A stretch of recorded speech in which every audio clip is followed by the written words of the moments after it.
नमस्कार, मैं doctor Anupama Saxena LBS college Kotputli से तृतीय वर्ष राजनीति विज्ञान की इस कक्षा में आप सभी का स्वागत है। हमारा आज का विषय है संयुक्त राष्ट्र संघ। आज के इस व्याख्यान में मैं आपको संयुक्त राष्ट्र संघ की स्थापना, उसके उद्देश्य, उसके सिद्धांत और उसके अंगों के बारे में बताऊंगी। तो चलिए बच्चों, शुरू करते हैं। संयुक्त राष्ट्र संघ को विश्व का सबसे महत्वपूर्ण संगठन माना जाता है। यह संगठन शांति व प्रगति के प्रति मानवता की आशा का प्रतीक है। संयुक्त राष्ट्र संघ के महत्व को दर्शाते हुए संयुक्त राष्ट्र संघ के दूसरे महासचिव डैग हैमरशोल्ड ने कहा था कि संयुक्त राष्ट्र संघ का गठन मानवता को स्वर्ग में पहुंचाने के लिए नहीं, बल्कि उसे नरक से बचाने के लिए हुआ है। इसी प्रकार संयुक्त राष्ट्र संघ के संदर्भ में भारत के शशि थरूर के शब्द भी उल्लेखनीय हैं। संयुक्त राष्ट्र में सार्वजनिक सूचना और संचार के पूर्व अवर सचिव शशि थरूर ने संयुक्त राष्ट्र संघ के महत्व को बहुत रोचक ढंग से दर्शाया है। उनके शब्दों में, बदकही की चौपाल, ठीक कहा आपने।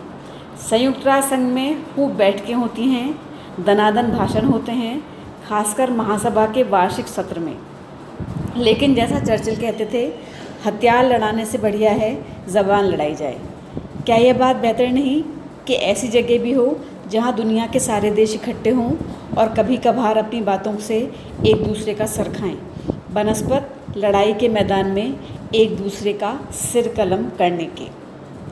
इस प्रकार बच्चों, संयुक्त राष्ट्र संघ युद्ध और शांति के मामले में सहायक है, ताकि हम सबके लिए बेहतर जीवन की स्थितियां स्थापित हों। अब हम बात करते हैं संयुक्त राष्ट्र संघ की स्थापना की। अगस्त 1941 में अमेरिकी राष्ट्रपति रूजवेल्ट और ब्रिटिश प्रधानमंत्री चर्चिल द्वारा अटलांटिक चार्टर पर हस्ताक्षर किए गए। जनवरी 1942 में धुरी शक्तियों के विरुद्ध लड़ रहे 26 मित्र राष्ट्र अटलांटिक चार्टर के समर्थन में वॉशिंगटन में मिले और दिसंबर 1943 में संयुक्त राष्ट्र संघ की घोषणा पर हस्ताक्षर हुए। फरवरी 1945 को तीन बड़े नेताओं ने, रूजवेल्ट, चर्चिल और स्टालिन, याल्टा सम्मेलन में प्रस्तावित अंतर्राष्ट्रीय संगठन के बारे में संयुक्त राष्ट्र संघ का एक सम्मेलन करने का निर्णय लिया। अप्रैल-मई 1945 में सैन फ्रांसिस्को में संयुक्त राष्ट्र संघ का अंतर्राष्ट्रीय संगठन बनाने के मामले पर केंद्रित 2 महीने का लंबा सम्मेलन संपन्न हुआ। 26 जून 1945 को संयुक्त राष्ट्र संघ चार्टर पर 50 देशों के हस्ताक्षर हुए। पोलैंड ने 15 अक्टूबर को हस्ताक्षर किए। इस प्रकार संयुक्त राष्ट्र संघ में 51 मूल संस्थापक सदस्य हैं। 24 अक्टूबर 1945 को संयुक्त राष्ट्र संघ की स्थापना हुई, इसीलिए इस दिन संयुक्त राष्ट्र दिवस बनाया जाता है। 30 अक्टूबर 1945 को भारत संयुक्त राष्ट्र संघ का सदस्य बना। तो बच्चों, ये तो हुई संयुक्त राष्ट्र संघ की स्थापना। अब मैं आपको संयुक्त राष्ट्र संघ के उद्देश्यों के बारे में बताऊंगी। चार्टर के अनुसार संयुक्त राष्ट्र संघ के 4 प्रमुख उद्देश्य हैं। पहला, सामूहिक व्यवस्था द्वारा अंतर्राष्ट्रीय शांति एवं सुरक्षा कायम करना और आक्रामक प्रवृत्तियों को नियंत्रण में रखना। दूसरा, अंतर्राष्ट्रीय विवादों का शांतिपूर्ण समाधान। तीसरा, राष्ट्रों के आत्मनिर्णय और उपनिवेशवाद विघटन की प्रक्रिया को गति देना।